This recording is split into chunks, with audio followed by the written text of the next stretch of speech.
Saudara, dalam persidangan yang berlangsung kemarin untuk kasus pembunuhan berencana terhadap Brigadir Joshua, majelis hakim sempat dibuat sedikit bingung dengan keterangan dari Susi, seorang ART, asisten rumah tangga dari keluarga Ferdy Sambo yang dianggap berubah-ubah dan tidak sesuai dengan berita acara pemeriksaan. Bahkan hakim sempat curiga bahwa Susi penuh dengan kebohongan dalam melakukan kesaksiannya. Benarkah keterangan Susi ini merupakan settingan? Dan pagi ini kita coba membahasnya dengan sejumlah narasumber yang hadir melalui daring untuk Sapa Indonesia Pagi. Di antaranya ada kuasa hukum Barada Eliezer, Roni Talapesi, juga pakar mikroekspresi Kirdi Putra. Selamat pagi Bung Kirdi, selamat pagi Bung Roni, salam sehat untuk kita semua.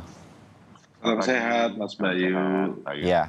Bung Roni, kita bicara kemarin sebelum sidang ya, Anda sudah memperkirakan ada beberapa asisten rumah tangga, orang-orang yang masih bekerja di rumah keluarga Ferdy Sambo. Pertama Anda katakan BAP-nya mirip-mirip, dan kemudian Anda kemudian menduga bahwa ada kemungkinan keterangannya akan berbelit-belit begitu, bahkan agak berbeda dengan berita acara pemeriksaan. Dan itu menurut Anda kemarin terjadi. Kejanggalan apa saja yang Anda bisa simpulkan bagi kami yang melihat memang, saya sih melihatnya memang berbelit-belit sih. Pertanyaan yang simpel dijawabnya lama, pertanyaan yang sebenarnya harus berpikir lama menurut saya. Tapi dia jawab cepat begitu. Ya wajar kemudian ketika hakim mempertanyakan kesaksian tersebut. Bung Roni, apa saja kejanggalan yang menurut Anda, kuasa hukum Eliezer, itu sebenarnya sudah dilakukan oleh Susi kemarin sebagai rangkuman? Betul Mas Bayu. Jadi kalau yang Mas Bayu tadi sampaikan bahwa ketika pertanyaan simpel dia jawabnya lama, ketika ditanyakan peristiwanya seperti apa dia ceritain secara utuh. Padahal belum nyampe pertanyaan berikut sudah disampaikan sama saksi Susi ini ya. Jadi itu membuat majelis hakim itu curiga. Kemudian kan keterangan di berita acara pemeriksaan ini kan yang disampaikan ini nggak nyambung, Mas Bayu. Makanya sampai majelis hakim nanya, kamu mau pakai keterangan yang di BAP atau kamu mau menerangkan apa yang sebenarnya seperti apa? Dia kebingungan juga, karena ini nggak sinkron, Mas Bayu, nggak nyambung. Nah dari dasar itulah hakim mengejar kan, menanyakan peristiwanya, karena kalau dari sisi Richard Eliezer itu kan yang di kejadian di Magelang, saksi Susi itu menyampaikan bahwa dia itu dipanggil sama Kuat, kemudian dia naik ke lantai 2 melihat PC itu di depan kamar mandi sedang tergeletak. Kemudian dia mendengar Kuat Ma'ruf dengan almarhum Joshua itu berantem di bawah tangga. Nah, terus kami, ini yang lucunya Mas Bayu, kami tunjukinlah video tanggal yang direkam oleh pengacaranya Ferdy Sambo ya. Dari YouTube kita ambil dari Kompas itu. Kita tunjukin. Pas kita tunjukin, karena itu tangganya itu letter U. Dia naik begini, terus dia ketutup. Jadi dia kalau sudah di atas itu udah nggak bisa ngeliat ke bawah, karena tertutup. Nah, kebingungan dia kan. Makanya hakim bilang, kamu ini yang benar, mana yang benar nih kamu keterangan. Nah itulah ya, itu pertama. Itu kedua ditanyakan soal anak. Kan Susi sampaikan bahwa, oh iya itu ibu hamil. Terus dia sama hakim nanya, kalau kamu tahu PJ hamil, itu melahirkannya kapan? Itu nggak bisa jawab lagi. Terus ketiga terkait dengan isolasi. Isolasi itu di mana? Si Susi bertahan bahwa isolasi itu ada di Duren 3. Terus dikejar sama hakim. Kalau Duren 3 itu kan sudah lama nggak ditinggal. Itu jadi di mana sebenarnya? Kita minta supaya Anda bersaksi jujur ya, karena ini kita mencari kebenaran material. Dia bertahan. Yang kemudian disampaikan oleh ajudan. Ajudan Iya. menyampaikan itu di Bangka. Iya, dan juga Eliezer juga menyampaikan bahwa selama ini isolasi itu tidak pernah dilakukan di Saguling begitu ya. Oke. Betul. Nah, jadi itu fakta-fakta yang, karena kan kami nggak membaca BAP-nya, tapi dari BAP keterangannya sendiri juga berganti-ganti atau dia tidak bisa menjelaskan secara logikanya. Terbayang, Bung Roni. Nah, betul. Bung Kirdi, kalau kami kan melihatnya di televisi juga tidak penuh begitu ya. Bahasa saya nih, ini ada kemungkinan lah gitu ya. Saya nggak bisa menebak betul bahwa nih orang memang saksi Susi ini nih berbohong begitu. Tapi berbelit-belit, jawaban-jawabannya kemudian berganti-ganti. Padahal sebetulnya arah pertanyaannya sama dari jaksa penuntut umum maupun majelis hakim begitu. Sehingga kemudian kita bisalah sedikit menyimpulkan ya memang agak nggak jujur nih orang. Begitu kira-kira lah bayangan kami sebagai penonton. Nah, dari ilmu Anda, Mas Kirdi ya, Bung Kirdi, itu terlihat ya, Susi ini memang seperti mengatur pertanyaannya atau apa? Ciri-ciri apa itu yang kemudian Anda bisa langsung lihat, ya ini orang ini memang sepertinya tidak jujur begitu. Itu apa secara mikroekspresi? Oke, Mungkin. sebelumnya kalau kita bicara mikroekspresi, kita nggak cuma pakai mikroekspresi ya, kita pakai sebagai nonverbal keseluruhan karena saling mendukung. Contoh misalnya gerakan tangan, suara, pola kalimat ya. Ada 3 poin yang saya perhatikan dalam proses persidangan dari kesaksian ART Susi ini. Nomor 1, kita perlu sadari bahwa otak manusia itu bekerja secara sekuensial dan simultan. Jadi kalau misalnya saya mengalami sebuah peristiwa, maka setiap langkah peristiwa itu akan disimpan, terpisah tapi saling berhubungan. Tetapi kalau saya diminta menghafal sesuatu, maka saya akan simpan itu dalam satu sistem penyimpanan. Nah, jadi seperti kata Bung Roni tadi, ini sebetulnya untuk mendukung statement dari Bung Roni tadi, bahwa kalau dia ditanya oleh seseorang dalam artian ini majelis hakim, suruh menjelaskan apa yang dialami, tapi dia jelaskan semua sesuai BAP, artinya itu sudah di-store, disimpan dalam sebuah media penyimpanan di otaknya dia. Yeah. Dan dia nggak sanggup ngambil satu-satu itu karena itu disimpan dalam jumlah besar seperti itu. Artinya apa? Artinya dia tidak mengalami sendiri. Yeah. Itu satu. Yang kedua, ini sangat sederhana kalau kita perhatikan. Dalam acuan ketika Susi ditanya setiap kali majelis hakim tanya gitu, ini masuk akal nggak? Ini masuk akal nggak? Kan gitu ya, kita berkali-kali majelis hakim tanya gitu. Terus kemudian yang benar yang mana gitu. Nah, kamu bohong ya misalnya gitu. Nah, Susi ini tidak menjawab apapun, dia hanya diam. Dia hanya diam. Menariknya ketika ada sebuah pertanyaan tentang cerita tentang ajudan-ajudannya Pak FS gitu ya, dia kalau nggak salah majelis hakim tanya, masa kamu nggak tahu tentang ajudan atau semacamnya gitu ya, terus ya kamu disuruh gitu misalnya gitu, langsung dijawab Susi, enggak yang mulia gitu, itu dibantah. Nah pertanyaannya adalah kalau kita bicara tentang ilmu tentang kebohongan, ada pola yang berbeda. Jadi ketika bagian situ dia cukup pede dan wajahnya kelihatan cukup pede, dia jawabnya lugas dengan cepat. Sementara yang lainnya dia diam. Dan artinya apa? Kenapa?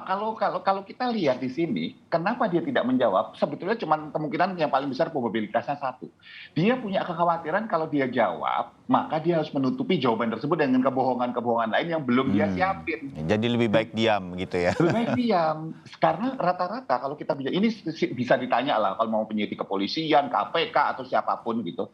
Rata-rata banyak pelaku tindak kejahatan itu kalau dia mau nggak siap atau misalnya nggak mau berbohong tapi dia nggak mau bahaya, dia khawatir untuk ketahuan, jawabannya kalau nggak tahu, lupa atau diam saja. Ini pola yang sudah sangat umum yang terjadi gitu. Dan kemudian yang ketiga dari bahasa tubuh kalau kita lihat posisinya Susi rata-rata tangannya itu ya sebagian besar, tidak semua gitu.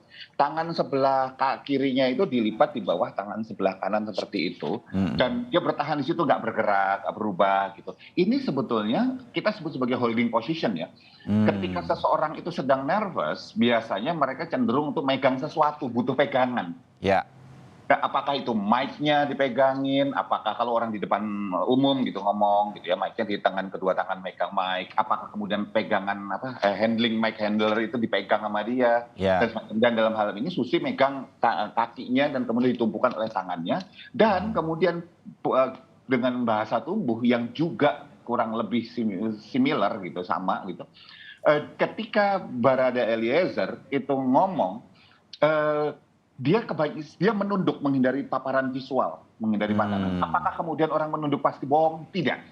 Tetapi ketika saya dikonfrontir dengan seseorang yang menurut saya dan saya tahu saya yang benar, dia yang salah, saya akan liatin orang itu dan cenderung saya akan minta tolong istilahnya dengan melihat yang lain, apakah melihat JPU, melihat hakim segala macam kayak gitu, dan istilahnya wajah saya akan menampilkan saya berusaha ingin ngomong sesuatu menanggapi. Ini kan enggak. Itu kita lihat di ekspresinya Eliezer ketika dia ingin menyampaikan sesuatu, dia berani melihat kepada Susi begitu ya. Betul. Oh, oke. Ya, terbayang bagaimana ya gestur-gestur itu. Nah, sedikit Bung Roni, Anda makin yakin bahwa ini kan mereka masih bekerja ya di keluarga Verdi Sambo begitu. Jadi ini under pressure menurut Anda Bung Roni, apa yang dialami oleh Susi sehingga kemudian dia harus bercerita apa yang sudah bahasa kita gitu dalam tanda petik diperintahkan, sudah diskenario sedemikian rupa menurut Anda Bung Roni. Makin kuat dugaan Anda mengenai ini? Iya Mas Bayu, bahwa dalam proses penyidikan kemarin kami sudah melihat bahwa mereka menjadi satu suara ya. Ada kejadian lucu sih, kita itu waktu pas pendampingan di Mabes, di Barreskrim. Ya, sebelum sidang dimulai? Sebelum sidang dimulai. Jadi saksi-saksi ini berkumpul di lobi Barreskrim. Jadi saksi ini berbicara lah. Mereka menyatukan satu pendapat bahwa ingat ya nanti kita itu di isolasi itu di rumah Duren 3. Nggak sengaja rekan saya tim pengacara itu lagi lewat terus mendengar karena mereka nggak kenal kan, mereka sambil ngobrol mungkin saking polosnya nih orang-orang ini lagi ngobrol, mereka menjelaskan harus begini. Inilah maksudnya kita ditunjukin oleh Tuhan lah hal-hal seperti ini. Makanya kemarin pas kita setelah mereka diperiksa kita baca di BAP kok ini sama semuanya nih bahasanya. Jadi kelihatan banget dugaannya itu sudah diarahkan ya agar menjawab di BAP seperti ini, kemudian nanti tetapi mereka lupa bahwa di persidangan itu bukan seperti di kepolisian. Ya. Kalau di kepolisian, maksudnya kalau pemeriksaan BAP di kepolisian kan mungkin menjelaskan diketik. Mungkin mereka berpikir bahwa hanya seperti itu. Tapi kalau di persidangan itu hakim malah nggak baca BAP. Maksudnya mereka pengen dengar langsung kan. Iya. Mereka BAP itu cuma sebagai tuntunan aja. Tetapi kebenaran material itu adalah kesaksian yang dipakai, itu adalah kesaksian yang di persidangan. Nah, itu yang membuat ini kemarin majelis hakim coba menggali itu dari intonasinya yang pelan sampai tinggi, kemudian jaksa juga seperti itu, tapi saksi ini berkelit-kelit gitu loh. Dia coba bertahan dengan ceritanya dia, perspektifnya dia, tetapi ini nggak nyambung. Ya, secara logika bagi hakim tidak berurutan logikanya. Jadi wajar jika kemudian majelis hakim bisa menangkap itu ya. Bung Kirdi, Anda melihat nggak saksi Susi ini ada gestur-gestur atau mikro ekspresinya yang tertekan? Begini, bayangan saya mereka sebagai sebuah dugaan sekali lagi, mungkin mereka disuruh, diminta, dan sebagai seorang ART mereka setia saja untuk oke, saya akan begini perintah dari bapak dan ibu sedemikian rupa. Kelihatan gestur-gestur itu di dalam persidangan kemarin dari saksi Susi, Bung Kirdi? Oke, sebetulnya kalau kita lihat bahwa apakah ada ekspresi yang signifikan atau extraordinary, jawabannya akan tidak. Ya. Tetapi setiap ada beberapa kali ketika dia sudah memberikan pertanyaan, itu terlihat bahwa saksi Susi ini kemudian meneguk ludah. Meneguk ludah itu cuma sebetulnya sinyal bahwa dia stres. Ya. Nah, kemudian ketika sepanjang acara itu, sepanjang dia bersaksi, yang terjadi adalah kebanyakan mukanya itu terlihat tidak ada ekspresi, tapi sebetulnya kalau kita lihat beberapa kasus ketika dia menarik bibirnya seperti itu, ada kencang di sini itu takut. Jadi kalau kita bicara manusia sebagai makhluk insentif, manusia itu tidak mungkin melakukan sesuatu karena tiba-tiba aja, kecuali ada masalah dalam masalah psikologis ya. Itu beda lagi. Tetapi manusia rata-rata melakukan sesuatu pasti punya sebuah motif, pasti punya sebuah hasil yang diinginkan dicapai. Nah, saya melihat Susi ini sebetulnya ada 3 kemungkinan yang terjadi karena kita analisa bahwa oke ini tidak bicara sebenarnya nih karena terlalu banyak kesaksian yang tumpang tindih, Ya. mengambang dan nggak jelas. Maka ada 3 kemungkinan. Kemungkinan pertama adalah apakah dia menerima sebuah insentif tertentu? Kan itu pertanyaan yang muncul. Apakah diiming-imingi istilahnya dengan sebuah katakanlah apakah berupa barang, uang ataupun semacamnya. Yang kedua, apakah kemudian ada ancaman terhadap dia atau keluarga atau orang-orang terdekatnya dia misalnya. Atau yang ketiga, apakah dia sendiri merasa bahwa ketergantungan dia terhadap atasannya dan merasa berhutang budi misalnya, merasa harus melindungi misalnya. Nah, menariknya di sini sebetulnya poin ketiga ini juga sempat tanda petik diucapkan secara tidak langsung alasannya kesulitan dari Baradae untuk menolak perintah FS. Kenapa? Disebutkan waktu itu bahwa apalah artinya saya seorang katakanlah orang di posisinya dia menolak, nggak mungkin dia menolak perintah jenderal gitu. Kan itu juga dirasakan sama oleh ajudan, apalagi oleh ART yang nggak punya jabatan dan pangkat sama sekali gitu. Jadi 3 kemungkinan ini yang saya lihat. Oke. Mungkin apakah di dalam sebuah persidangan beberapa kali diingatkan karena sudah terlihat begitu tanda-tandanya bahwa dia tidak mengatakan sesuatu dengan sejujurnya begitu. Kan yang dia tidak tahu sebenarnya jalinan ceritanya semua orang di persidangan itu, terutama jaksa penuntut umum, penasihat hukum, dan majelis hakim sudah punya jalinan cerita yang sebenarnya, dugaan yang sebenarnya begitu. Tinggal dicocokkan saja dengan para saksi ini. Jadi kalau ada saksi yang tidak sesuai dengan jalinan tersebut, sedemikian rupa seharusnya itu sudah ketahuan begitu. Memungkinkankah atau Anda punya usulan bagaimana agar 3 kemungkinan tadi bahwa orang kemudian mau terus bertahan berkata tidak jujur ini bisa di-break, bisa dirombak sehingga dia kemudian bisa menyampaikan yang sebenarnya. Masih memungkinkankah itu? Mungkin menurut Anda? Sangat memungkinkan kalau ada figur otoritas yang cukup tinggi dalam tanda petik paling tinggi di dalam proses peradilan ini, a.k.a. majelis hakim, gitu, mengungkapkan pada dia sebuah fakta dan ada buktinya bahwa itu memang bisa dilakukan, bahwa apa yang dia alami nanti bisa lebih daripada 3 kemungkinan ini. Jadi misalnya katakanlah dia bisa dihukum, dipunish gitu ya, dengan sebuah hukuman yang nggak main-main karena bersaksi palsu, memberikan kesaksian palsu, maka bisa hilang semua nih yang 3 ini nih. Karena dia misalnya khawatir dia nggak ketemu anaknya lagi, nanti misalnya dia dihukum penjara dan lain sebagainya, itu yang bisa membuat dia break. Nah, tetapi ini juga miris sebetulnya, ironis, Bung Bayu. Ya, ironisnya kenapa? Ini kayak ada perang antara kalangan bawah, ya ajudan, ART segala macam, yang mereka semua akan dihukum nih pasti. Tapi pertanyaannya nasib yang di atas ini malah sebetulnya malah yang kita tunggu-tunggu malah nggak muncul kan, dikorbanin yang bawah ini nih. Ini nggak fair sekali, banyak masyarakat saya yakin melihat seperti itu akhirnya. Saya rasa Bung Roni juga bisa ketahuan nih. Iya, oke, terbayang maksud Anda, Bung Kirdi. Tapi Bung Roni, bagian-bagian akhir di kita ngobrol kita pagi ini berkaitan dengan kesaksian kemarin begitu, Anda sempat menyatakan bahwa kalau bisa ini peradilan menerapkan sanksinya begitu. Saya menganggapnya ini bisa menjadi contoh, bukan saja bagi Susi, bukan saja bagi para saksi yang lain yang mungkin masih Anda punya buktinya soalnya. Tim Anda mendengar bagaimana mereka kemudian guyup untuk membuat sebuah skenario dan akhirnya terbukti BAP-nya seragam, agar mereka bisa tahu mereka nggak bisa main-main di peradilan, apalagi di peradilan yang mendapat sorotan seperti ini. Jadi Anda sangat berharap ya bahwa majelis hakim bisa menerapkan sanksi tersebut dan kemudian menjadi pelajaran bagi saksi lain dan bagi kita semua yang mungkin saja suatu saat nanti dipanggil sebagai saksi di peradilan. Bung Roni.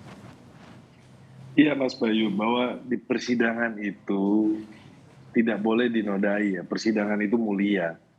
Jadi mau dijelaskan begini, bahwa di persidangan itu tidak melihat mau siapa. Senang kalau di dalam ruang sidang aja nggak ada foto presiden sama wakil presiden. Itu menandakan bahwa di tempat peradilan ini tidak ada siapapun yang berhak untuk memposisikan dia sebagai orang yang hebat, karena semuanya harus adil gitu kan, berkeadilan kan. Ya. Nah, dalam proses ini Mas Bayu, ini kan jadi pembelajaran kita untuk kita semuanya ya, bahwa persidangan di pengadilan itu jangan dinodai, karena ini terkait dengan nasib orang gitu kan. Kalau dengan klien saya, kalau seandainya keterangannya mereka ini menyudutkan, kemudian mereka satu suara, tetapi kan kami berkeyakinan lah bahwa hakim juga akan melihat ada yang aneh, ada yang tidak benar. Jadi pasti hakim akan bertanya kan, malah kalau saya lihat kemarin yang lebih banyak nanya itu majelis hakim. Betul. Jadi semua pertanyaan sudah ditanya sama majelis hakim. Kami penasihat hukum hanya memperjelas saja hal-hal yang belum, menurut kami belum jelas ya. Jadi memang di ruang persidangan ini tidak bolehlah kita bermain-main, karena ini menyangkut dengan nasib orang ya. Kalau seandainya mereka memberikan keterangan palsu, kemudian seseorang dipidana, ini namanya juga itu peradilan mereka coba membuat ini menjadi peradilan sesat gitu loh. Tetapi dalam proses ini kami yakin, dari awal kan saya sudah sampaikan ke Mas Bayu bahwa kami yakin bahwa proses penegakan hukum ini adalah penegakan hukum yang berkeadilan. Kenapa? Karena ini menjadi suatu contoh ke depannya, sehingga proses penegakan hukum yang kita percayai ini menjadi acuan kita, sehingga hukum kita ke depannya menjadi lebih baik. Nah, itu yang menjadi harapan kami ya. Jadi keadilan itu milik semuanya. Kemudian keadilan dalam posisi kasus ini kan, Richard Eliezer ini kan saksi yang ibaratnya saksi yang tidak punya kekuatan.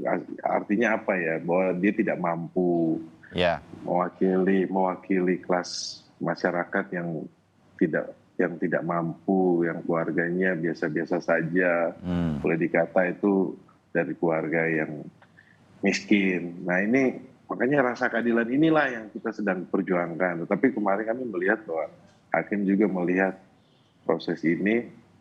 Kemudian hakim selalu memperhatikan Richard Eliezer, karena ketika ada hal yang aneh, Richard Eliezer langsung dikasih kesempatan oleh majelis hakim untuk menanyakan, kan kayak kemarin nanya ke Damson, menyanggah atau membuktikannya.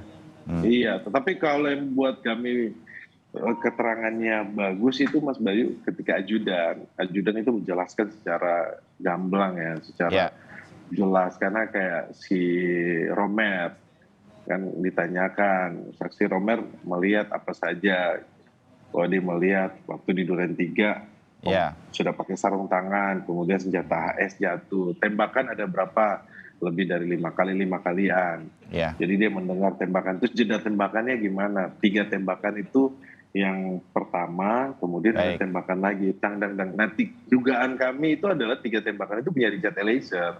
Kan setelah itu ada tembakan lagi yang dilakukan oleh Verdi Sambo yang sampai sekarang tidak diakui. Tapi kalau direkonstruksikan diakui dengan dia menembak ke tembok. Nah ini kan menjadi petunjuk sehingga perkara ini semakin terang gitu loh. Kemudian digali lagi kan apa yang terjadi, motif-motif apa ini sebenarnya, sampai ditanyakan kan Verdi Sambo masih tinggal di Saguling atau di rumah Bangka. Walaupun saksi berkelit-kelit, akhirnya oleh ajudan menyampaikan memang tinggal di Bangka kalau malam, nanti kalau ini baru tinggalnya di Saguling gitu loh. Kalau jadi kebanyakan tinggal di mana? Ajudan sampaikan bahwa tinggalnya di Bangka, weekendnya itu ada di Saguling. Nah hal-hal seperti ini kan yang digali, dan fakta yang terjadi di persidangan kan akhirnya terbuka gitu, Mas Bayu.